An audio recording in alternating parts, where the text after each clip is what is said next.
All right, baby. We are absolutely live right now for a Wednesday edition of the slate, the highest rated edition of the slate, week in and week out. Emerson Latzia, yours truly. Jeff Ulrich is here. We also have, returning from his staycation, Nicholas Garth Thomas Fryer. Not only does he have two middle names, but one of them is Garth. It's good to have you back, Nicholas. That doesn't seem all that sincere. Just saying. I don't know if I'm buying that. Do you have a brother, Fryer? I do have a brother, yeah. Is his middle name Wayne? Wayne? Party on, Wayne! Party on! Oh, you know what? It's either that or Garth Brooks. Yeah, that's fair. Okay. No. You have friends in low places? Yes. Yeah, exactly. Yeah, no, it's none of those things, actually. But yeah. I guess so. What? Anyways, it's good to be back. I appreciate Gary and taking over and bringing up the class on this show a little bit, as much as you two couldn't help yourselves last week, chirping me for enjoying myself for a little bit. Emerson trying doing to nothing. get me to work. You're sitting at home while I'm on vacation. It is my turn to talk. Shut the hell up, God! You know what? I can't even just call. What is it? What is it you have to say? What? Just saying, you were sitting at home. You were doing nothing. You even said before we got on the air here that you were watching. He was watching this show, Jeff. He was watching this show when I was giving him crap all day long. Just come on the show. You're sitting at home. You're not doing anything. This doesn't really work. We have fun. We talk crap to each other. And you're then, upsetting Georgia. You also, I know. Hey, good job. Way to know which dog that was. Thank you. Also, he posts historic week for him. He's always on Instagram. He's never posted before because he has Instagram just to creep on people and it's like to reshare my stories when I'm like talking my boy up before ESPN hits and stuff like that. I appreciate that. His first post on Instagram was just like a picture of like a frozen river, a snowy tundra with trees towering over the raging rapids. Yeah, I went north for the day. Not a picture of your beautiful fiance or your cat, Billy. I'm pretty sure she's in my profile picture, one. And two, I was up north the other day. So I wanted, she said to post, she was the one that said to post the picture. I didn't even cross my mind. She's the one that said to do it. So I listened to her, unlike you. So what was it? No, yeah, I was off that day. I'm not going to come on the show and not have picks prepared, whether you're going to fade them or you're going to actually listen to me. So I don't I'm not just, and I checked on my phone to watch you guys. This is ridiculous. Like I didn't just, you think I have you guys on my TV at home?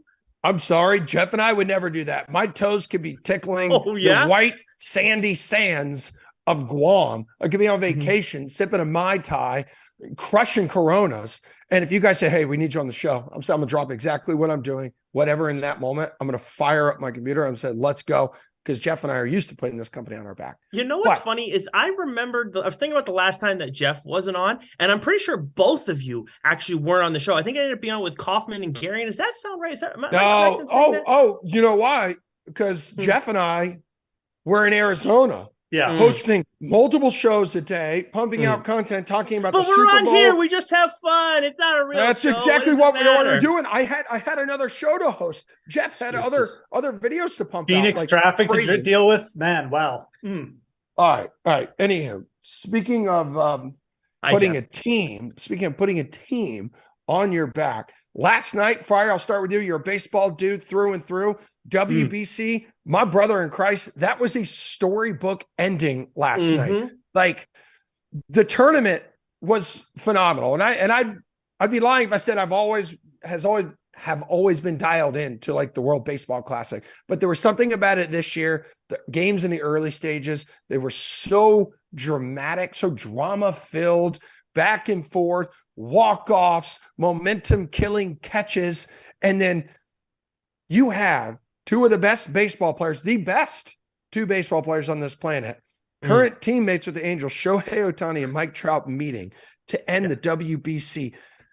Something tells me here, Fryer, that we are going to take that moment and we're going to stuff it inside a baseball capsule to live for centuries. Yeah, because this is going to be the game. This is the World Baseball Classic that will be the one that changed this. Like, I'm not expecting the next World Baseball Classic to turn into, the World Cup. There's a long way to go to get to that level. And baseball may never get to that level just because, soccer is what it is outside of the U.S. But I think Garion actually put it pretty well on the Sweat today when talking about this.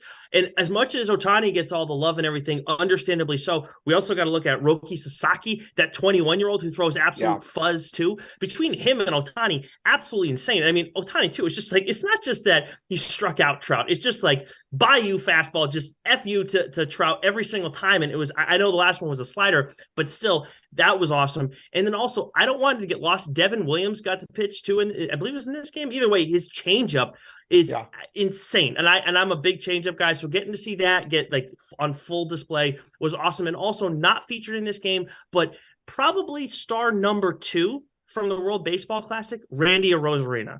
That dude robbing that home run like that. I mean. We talk about guys like showing up pitchers and stuff like that with bat flips and everything, and it is. I was not always on board with that in the sense of like, I wouldn't do that. Like if a guy wants to do it, whatever. But to see somebody do that on robbing a home run now, kind of a similar thing. I mean, huge series for him. He needs to get out of Tampa. Everybody's talking about Ohtani, getting him, off the Angels and Trout. Oh, it'll happen. It'll happen. It happens to all their best players. It's that small market mindset. Like, you'll get your wish, and it'll be unfortunate for the fans down there in Tampa Bay, but it'll benefit another new fan base wherever it ends up. 100%. Yeah, that's the only reason. Like, we throw around the term like dream matchup, instant classic, like way too like generously, I think, in this day and age. But yes, not this time, like at all. Jeff, did you guys feel like the baseball frenzy up there, not only last night, but like Canada was making some noise like early on in that tournament? I mean, I think this is the baseball tournament that I remember that has gotten the most attention. Yeah. For whatever reason. I think people are just more into it. It seemed to take a little while for this event. Like that, I know the first cut, there's some interest around it, but it feels like, I don't know, and maybe this is like the betting aspect of it too being worked in. Yes, but it definitely feels like this event has grown in stature to like where it's going to be around for a while. Because I think when it first came, I was like, hey, this is like cool. We'll see. I wouldn't be shocked if it's not around in like 10 years, but it seems to have developed a good standing, which is good. I mean, I think baseball needs something like that. They need like the equivalent of like the Ryder Cup I think it's a good for building fans. Yeah. So, I mean, I think it's good. And yeah, you definitely heard about it around here. The Canada didn't do that much, and they kind of, lost. Well, you guys had one win, didn't you? Yeah, there was like hype around it. I mean, there's like we had, there was potential that people were expecting Canada to potentially do something. They didn't do it, but there was interest in it for sure. It even caught my interest. And I'm not like the guy who like gets into preseason baseball and stuff like that and like knows all these players. So, if it catches my interest, it's probably doing pretty well. Let's put it that way. Yeah. And like, the Olympics kind of fumbled the whole baseball thing. So the Olympics baseball is just like, that needs to just take a seat. Like that's and the whole thing that's tough about this right now too is that like, because I know like we saw like Mad Dog talking down about it on ESPN, today and stuff like that. And then obviously Jared's got his whole thing going on with some of his old buddies. The one thing, like injuries in the preseason and like in these games, like it can happen in the preseason. It's absolutely ridiculous. Guys, I played with plenty of guys who like dealt with like preseason injuries before we played a single game. Stuff happens. And the Diaz thing was a freak thing. Like that could have, realistically, based on what happened there, it could have happened when he was walking on the sidewalk.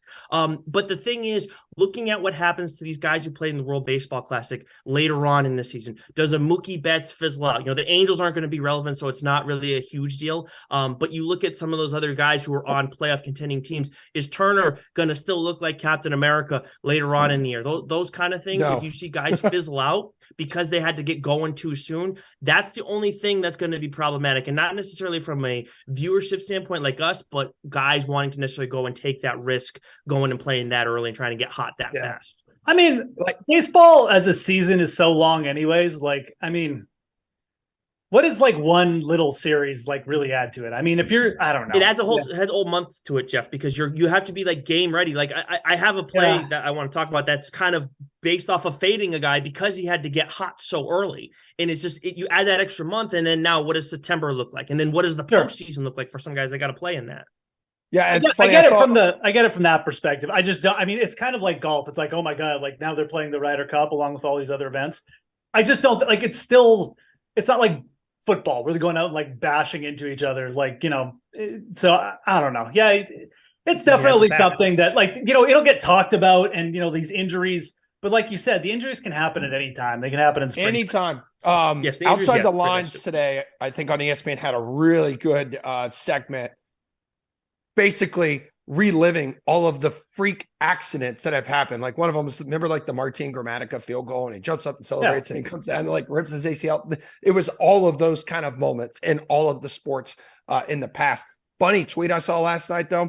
Someone said, once again, Mike Trout's quest for victory has been squashed by his Angels teammates. Amazing.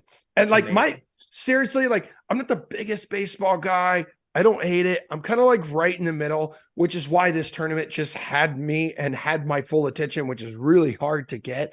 But baseball, Major League Baseball season, Fryer, it first pitch on the regular season is a week from tomorrow. I believe every team is in action, depending on what Mother Nature just decides to do. But you said you had a futures bet you liked for Ohtani, who was the WBC MVP.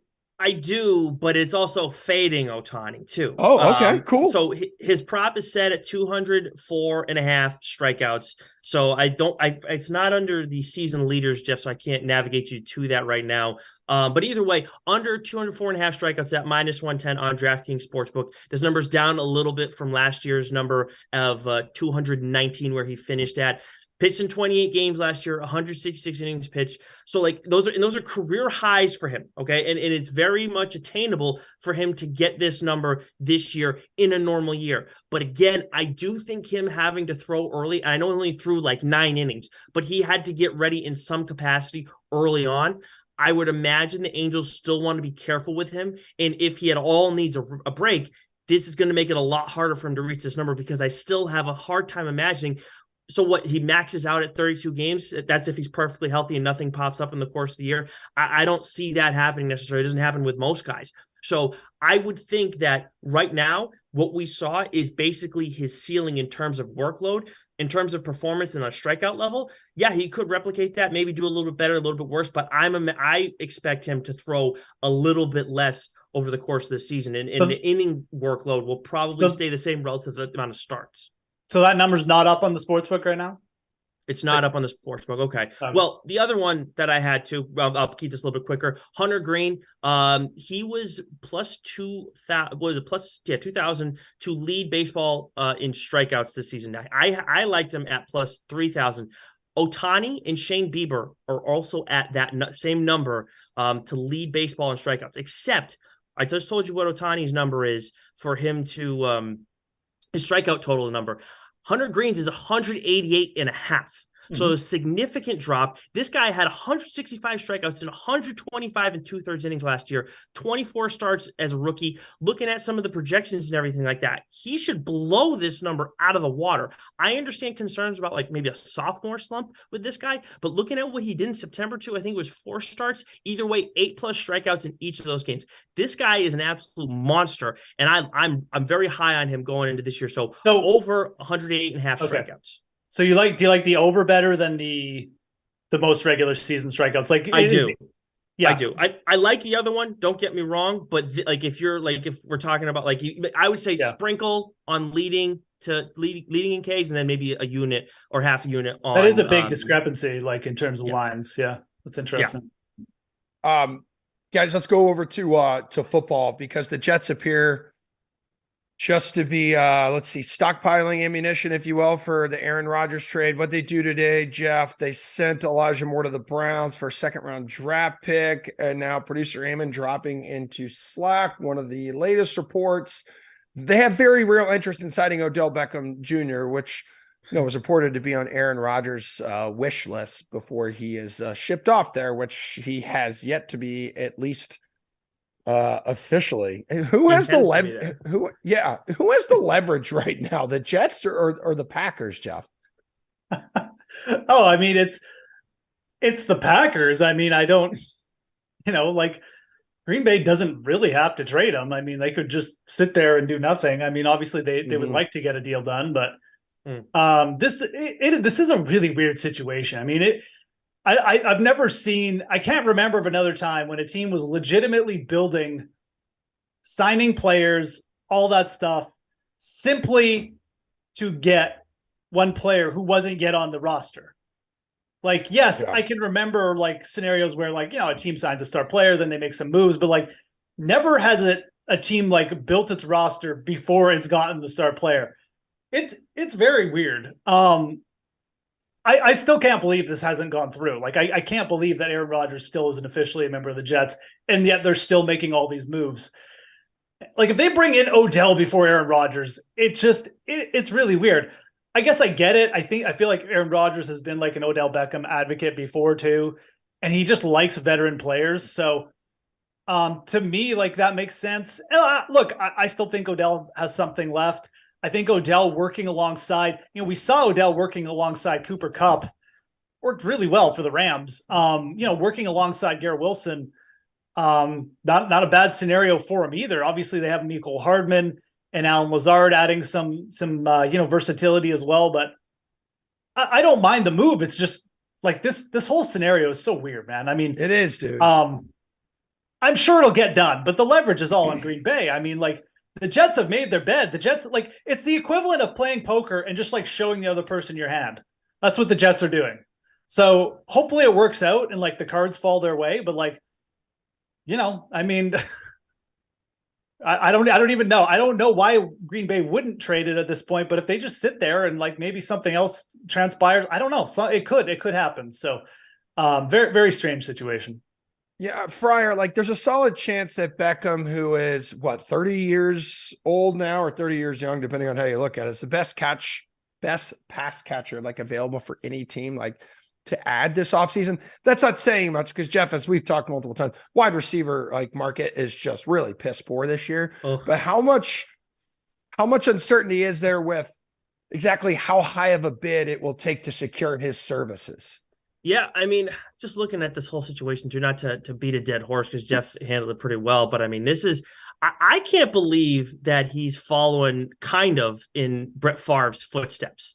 That is the most mind-blowing thing to me and all this, as much as like just Rodgers being Rodgers, but I think at this point we kind of understand to the best that we can how this guy operates. But yeah, bringing in Odell, This honestly, the fact that the Jets are this involved in him on top of Aaron Rodgers is peak Jets to me, because I remember when they got Zach Wilson, or Kenny Ducey, who used to be on the show with us. I remember saying to him, easy.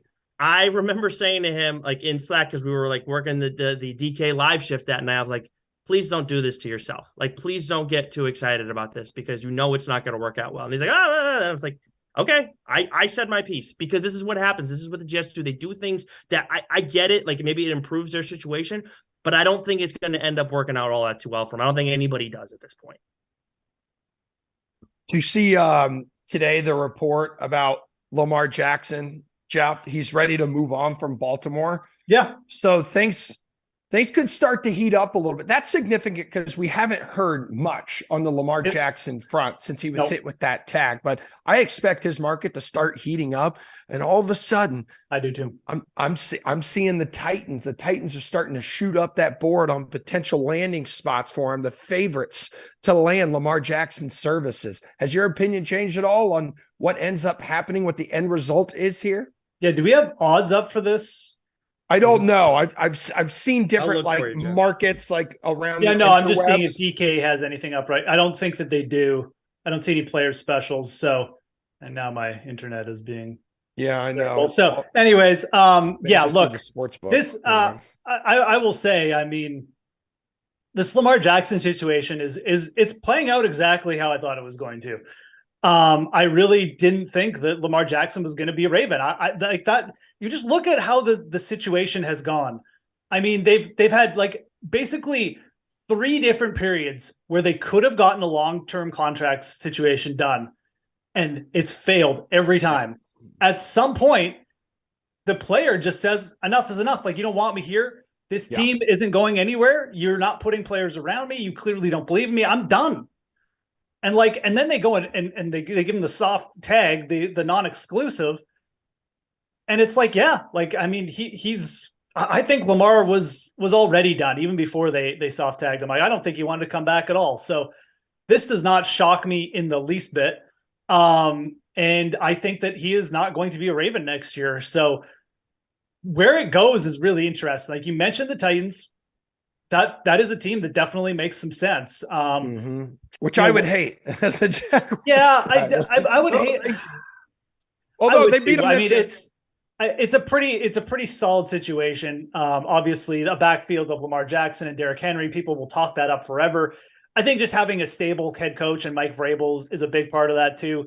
I think Mike Vrabel, in some ways, is similar to John Harbaugh in that he knows how to like use his players well, and he'd scheme around Lamar Jackson well. I don't think the Titans are necessarily like an elite and up and coming team. So it wouldn't scare me that much as a Jaguars fan, but it would suck having Lamar Jackson in your division all of a sudden. And then I think the Colts are the other big team. Again, not having the odds in front of me or anything, but the Colts make a lot of sense. You know, they've basically been left to choose between Will Levis and probably Anthony Richardson. It's not a terrible situation, but both those guys they're coin flips is what I would call them. I mean, athletic potential through the roof, no doubt. But neither one of them, this is, sorry to cut you off, Jeff. It just absolutely bugs me that like we're talking about like their physical stature and all of these numbers they put up at the combine. And this is what Mike Golick Sr. gets so pissed off about when you bring up the draft combine there, where everyone goes into Indianapolis, pumping out reps in the bench, running the 40. Just look at the effing game tape. Yeah. Like why do we just ignore what they have done, especially a couple dudes who played in the best conference in college football? But I guess some of these coaches are so in their heads and so full of themselves, they think they can bring them on and all of a sudden change them. Yeah. And that's the thing. I mean, the combine is silly for that. I mean, exactly. Looking at the game tape is superior. And when you look at Anthony Richardson's game tape, you see a player who, if he's not rolling outside the pocket, really struggles with accuracy, really struggles with a lot of different throws. So his prospects are hit or miss. And Will Levis isn't too much different in my opinion. I think he's got a little bit more potential as a passer, but he doesn't have the athletic tools that Anthony Richardson has necessarily either. He's certainly athletic, but anyways, that's what the Colts are left with. And I think if I was the Colts, I would definitely be thinking, well, instead of like being second at the prom or whatever, or at the altar, like let's try and like rebuild on the fly here. We still have a pretty solid team. We have like a pretty solid wide receiver core intact.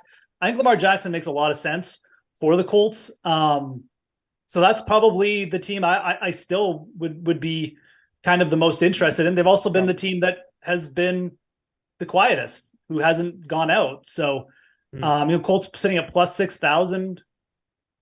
You know, they might be worth a little sprinkle here. I mean, I don't know. Certainly would change the prospects next year pretty quick if they got Lamar.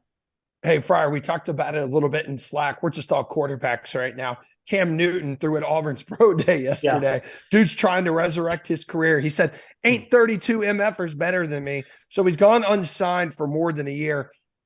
You excited for another potential Cam comeback, and also give me a potential landing spot for him? I was thinking Packers, because Jordan Love's going to be this young QB1. You need a veteran backup. Maybe. I think that makes a lot of sense. I think that makes a ton of sense, actually. But what I wanted to say real quick first was that you bring, obviously he's doing this at their pro day, and you bring up the stuff about the combine and everything. I think you touched on a little thing. I don't want to get too much on a soapbox here, Emerson, but like where these like scouts and coaches get caught too much up in like the tools that players have. Like you can't teach tools. Like this is what they have. They bring so much to the table. I think when people complain about like how, especially in baseball, like numbers, people take over the game so much and they've changed the game so much. That's because you get people who like, oh, it's all about the tools. Like this guy has tools. We can foster that. We can turn him into something special. And whether that's football, baseball, basketball, it doesn't matter. You just start running into problems where it's like, oh, the guy had all the potential in the world. But if you watch them play in the game for 5 minutes, you know, like, yeah, but there's some other issues that are probably there. So I just find that stuff maddening. I just wanted to touch on that because that was a really good point. But yeah, with Cam Newton, I mean, yeah, let's see the comeback happen. Sure, why not? Like it was. Well, what about this? What about this? What? The Ravens. Oh, I mean, the Ravens may be in the market for a quarterback pretty soon here. They already have like the kind of offense in place that would benefit a player like Cam Newton, there is some spots for Cam this year. I mean, and him saying, like, they typically don't have Tyler Huntley either, right? Isn't he a free agent? That's actually a good question. I don't know. Let's quickly check. But because the one thing people aren't talking enough about, in my opinion, is Lamar Jackson just holding out and not playing at all. Yeah, that I absolutely think that's that could happen. Like I don't even think a trade needs to happen for Lamar to potentially not play on the Ravens next year. Like I agree 100%. I'm just looking down the board here. Where is Tyler Huntley? I think he is a free agent. Ravens placing low tender on Tyler Huntley team would get no compensation. I believe are correct. Okay. I mean, listen, they're going to be desperate. They're going to be. Oh no. He's got one more year. Free agent 2024. Okay. There we go. Yeah. Anywho, hey. I also think that, it's going to sound a little crazy. I know they just signed Jimmy G, but the Raiders, like, I know they're probably going to pursue some kind of successor to Jimmy G, like in the draft, but you've got former undrafted rookie Chase Garbers, who has yet to make his NFL debut, is the only other quarterback like behind him right now. And Garoppolo has stayed healthy for a full season just once in his 9-year career. So you want to put Cam Newton behind him and Josh McDaniels, right? Wasn't Josh McDaniels the OC here when Newton's last? I believe so. But you want to put a guy like that who like wants to be the guy. Like Cam Newton doesn't want to be a backup. He said, there aren't 32 people that are better than me. No, so, true. And you're asking for playing with fire there. Brandon from Gojo Gang this morning on the Sweat was like, he thinks like he was definitely implying Baker Mayfield when he was talking about like a few dudes out there who have been recently signed who are definitely not better than him. Brandon wants to see him go to Tampa Bay and see those two collide. Yeah. Let's do it. I'm like, dude, give it to me. I don't care. It's not my team. For the drama. For the stability of the franchise, that would be the dumbest decision ever. For media purposes, that would be for amazing. us. Yeah, for the show Mayfield, every Wednesday. Baker Mayfield trying to give Cam the old noggin headbutt. Cam would probably just get out of here. Wait, so do we let's see, producer Eamon, we got to get out of here. Like I didn't realize what time it was. I know it flew by. It's almost 6. Okay, so the Seahawks at Ravens is coming up next because we have a full slate of Madden games today. We got to wrap it. Damn. All right. Well, that was good. Just a couple dudes being guys, talking dudes playing sports. Producer Eamon, thank you. TP on the 1s and 2s, our technical director. Happy birthday. We love you. And thank you so much for being here for us. Yes. And thanks for being you. You too, Garth. All right, Jeff. I'll see you. Are you on the show tomorrow? Are you on the Sweat tomorrow morning? Probably. I don't know. It's been very light this week. They're just not interested in my takes.